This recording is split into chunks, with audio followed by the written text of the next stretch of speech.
Good morning, ladies and gentlemen. Welcome back to another episode here on European Confessions. Apologies for not posting in a very long time. The following confession that you're going to be listening to, it comes from a translation of a message that I received, and the message, it reads like this. Hello, Brother Nashi, how are you? Can you please post my story as anonymous? I am a South African woman and I am only aged 26. This happened 2 years ago. I met this other guy on a Facebook dating group. What had happened was that I was broke.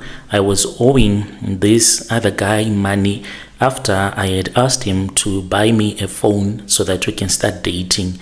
But then I spoke with another girl that was also a student at the same college where I was studying. The girl then told me that the man that she had seen me with in his polo, he had a terrible STI.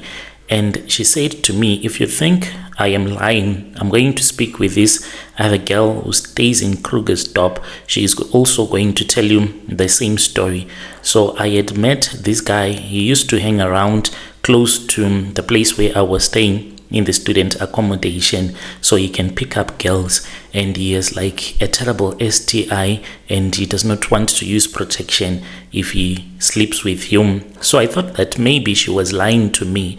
But one thing was that I just did not feel comfortable the few weeks that we had been dating. So I said, to chase away this guy, since I don't want to sleep with him, let me tell him that I want him to buy a phone for me, and he will think that maybe I'm a gold digger and he will just stop seeing me. And then he came one day when I was seen by the girl that told me everything about the STI, because she also dated the guy and also slept with him, and she has an STI that it is called drug resistant gonorrhea. You will have it for the rest of your life because it is drug resistant. There is no cure for it. So when she told me that story, I was like, maybe she's just jealous because I was holding the phone in my hand, including that box and the little bag that they give you when you would have bought the phone. So I thought that maybe she was just jealous. Then a couple of minutes later, she came to my room. I was about to tell the guy that I was dating that this is what your ex has told me. Is this the truth? I think it was a big mistake that I was going to make, and we had already made arrangements that the next day I was going to go to his place since it was on a weekend, and I was going to sleep with him at his place. So then that was when she came and she said, I want you to speak with this girl. And then I started to speak with the other girl, and she told me that she had a baby with the man and she broke up with him after she had gotten married, and she was having problems with her husband who always have these infections. Then they then went to the doctor and they were told about the drug resistant STI, and the only man that she had been sleeping with behind her new husband's back was her baby daddy, who was the guy that I was dating. And she said, I'm not even jealous of you. You can date the man as much as you want.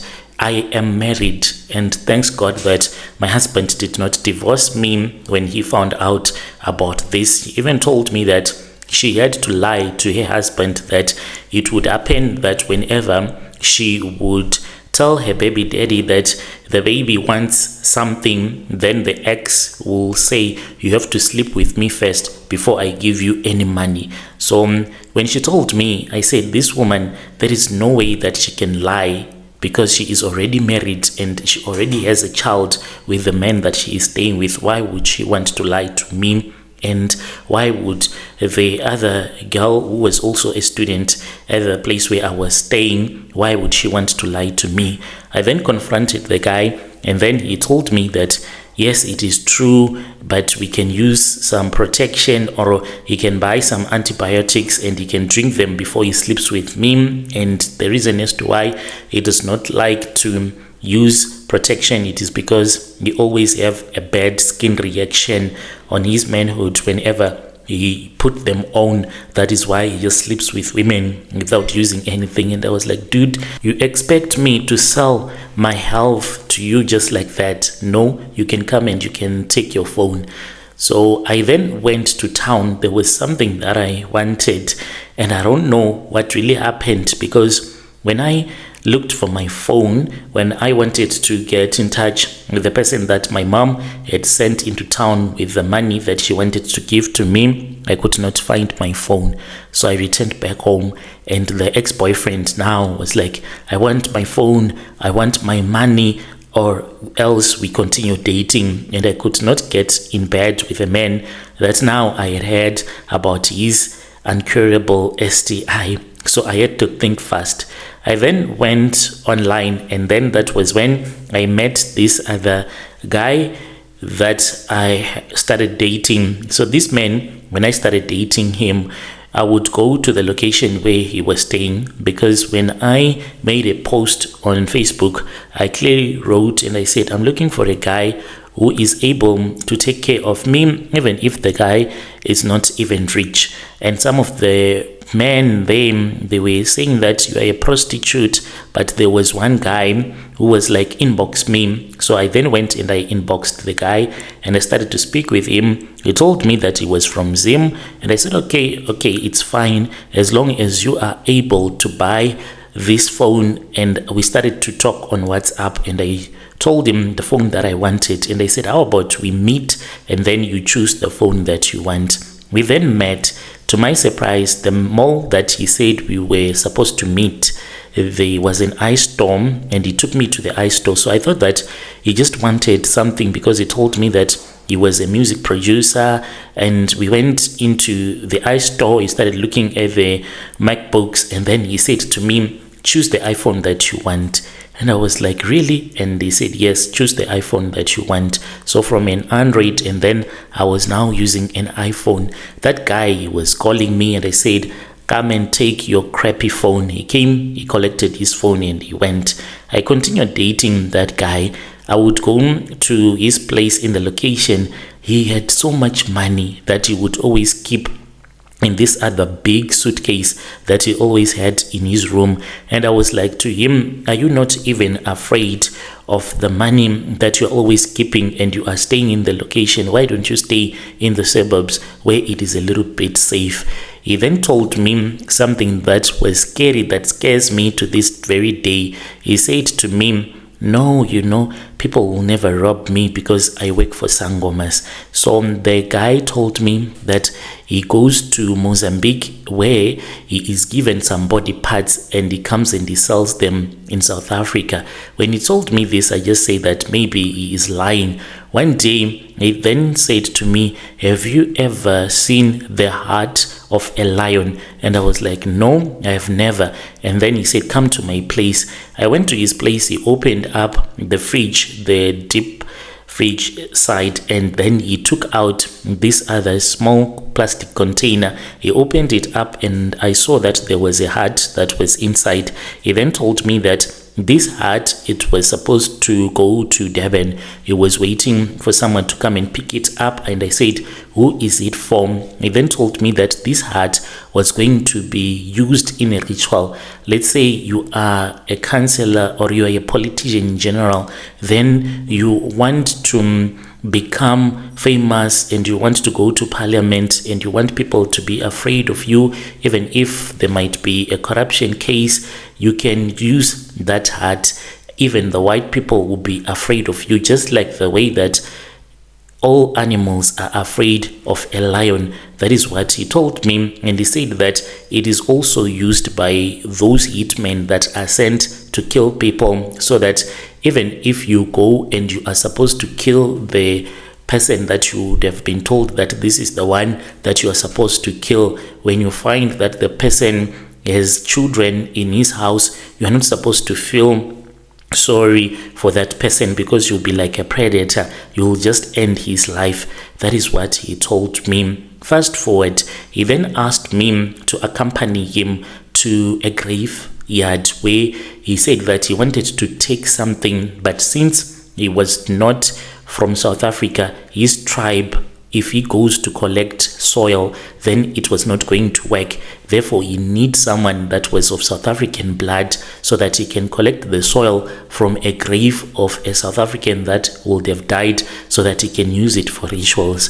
I asked him what he wanted to do with the soil. He said that he wanted to use the soil because there was one Sangoma that is based in Port Elizabeth.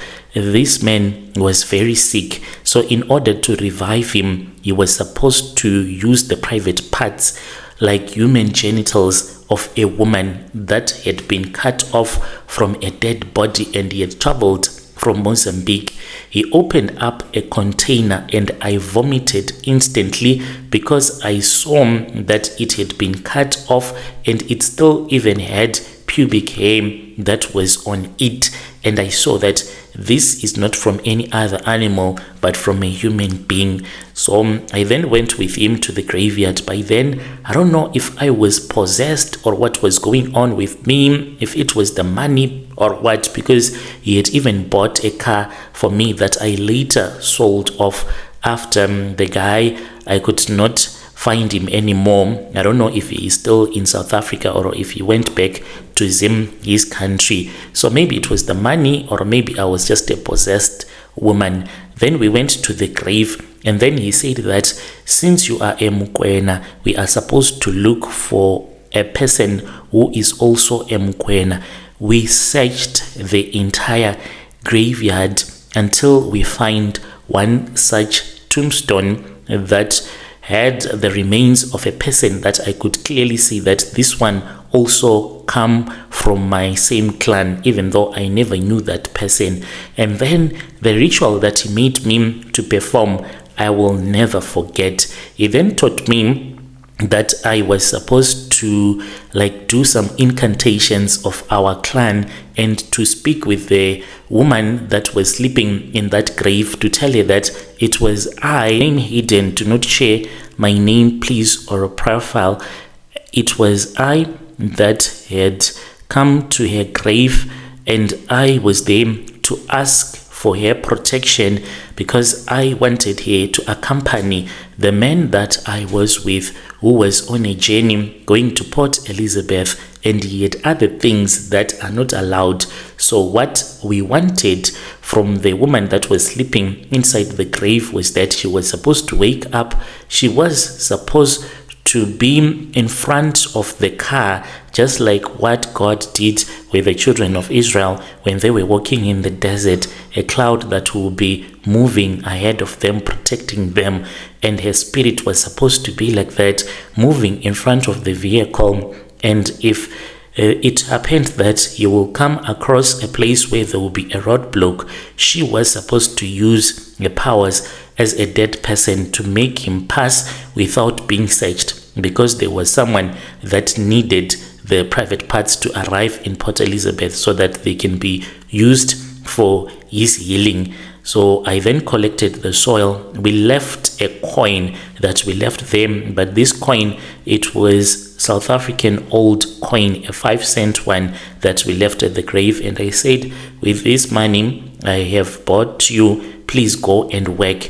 And then my boyfriend, he went with his other friend that was also from Mozambique. They went and they delivered that woman's genital private part that had been cut off from her body. And then when he returned back, he then told me what had happened. He said that just when they were about to approach PE, that was when they were stopped at this other checkpoint. But when they were stopped, there was this other car that came rushing, and then the police started chasing after that car, and they did not search them. And he arrived safely at the Sangoma's house after the ritual had already been performed. He said by the time that he left, the Sangoma was able to talk, was able to see, as well as him being able to walk on his own. But when he had arrived, he said that the man, he was about to die.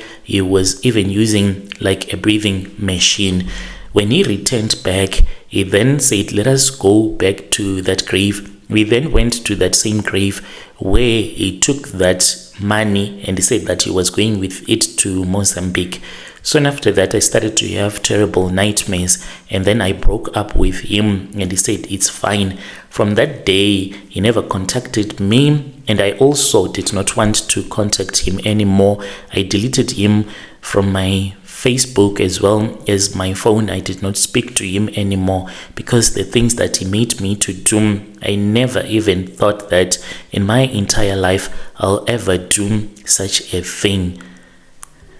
Dear listeners, right there was a message that was sent to me by one of our dear sister. Strange things indeed they do happen in this world. She was told that she was supposed to look for someone that comes from her own tribe in that cemetery so that they can wake the spirit of that person, and then that person can be used to help the boyfriend to go to Port Elizabeth with the skin from the private part of a dead woman. Strange things they do happen in this world.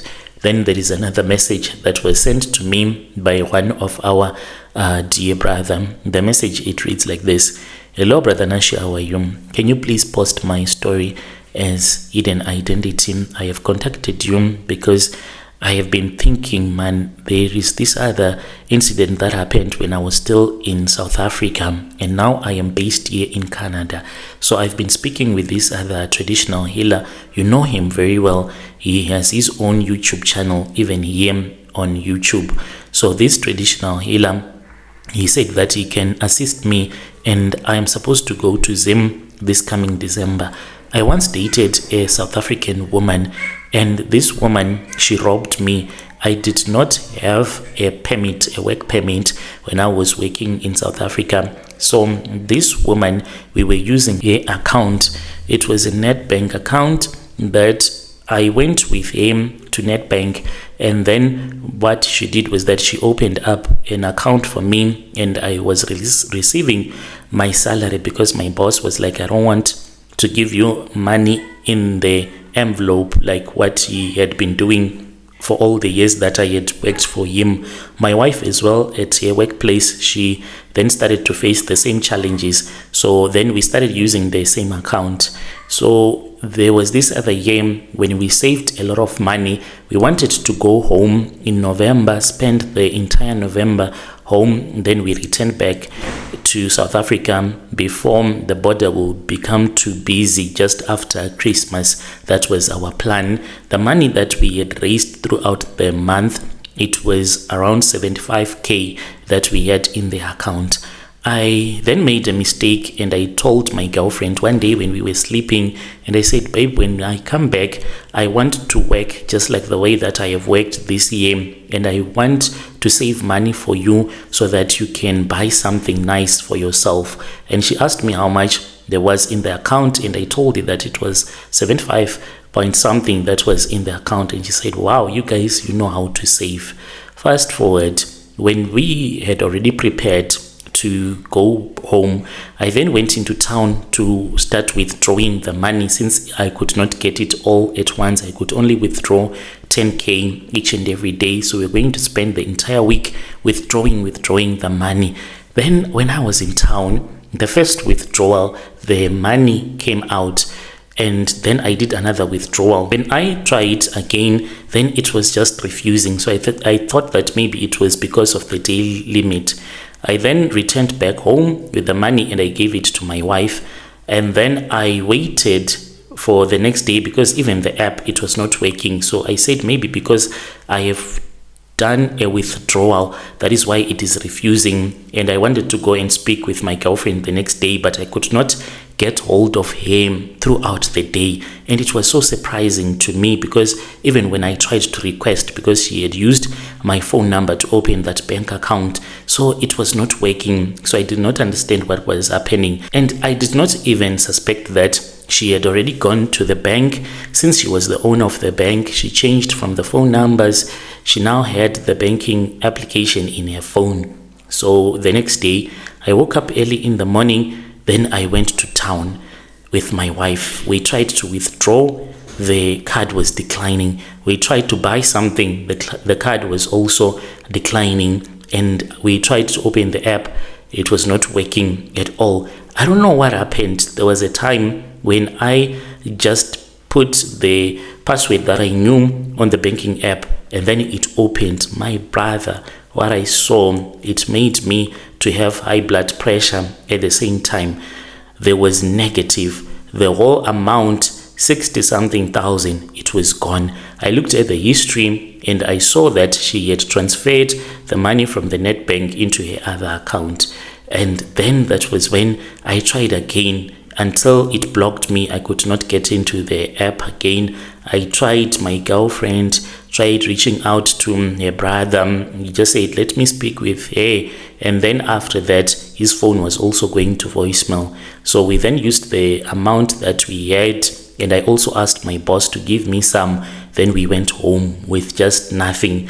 We went back home, then we came back, we worked, and finally I got the opportunity and we came to Canada, but we came here as asylum seekers. That is where we are right now. So it has been a long time. Now I am thinking of returning back home, and I've been speaking with this traditional healer. I am a Christian, but this healer is saying that she can make this woman to run mad. So I've been asking myself, since the healer said he has already looked into his mirror, this woman will never be able to give me the 60K that she took, but we can just make her to run mad. If I do such a thing, what would I have achieved? That is what I have asked my wife, because my wife was like, we have to punish her. And I don't think that it is okay to punish her. And sometimes I've been telling myself that since she is a woman that I used to sleep with, that is why I am feeling sorry for her. And my wife, she does not feel sorry for her. So I need advice from your listeners. Is it a good thing that when someone has done something like that and they can't repay, then you make them to run mad? Will you benefit anything from it? Dear listeners, right there was a message that was sent to us by one of our dear brother. That was the narration of the message that was sent to us. Let us try to speak with him in the comment section. Strange things they do happen in this world.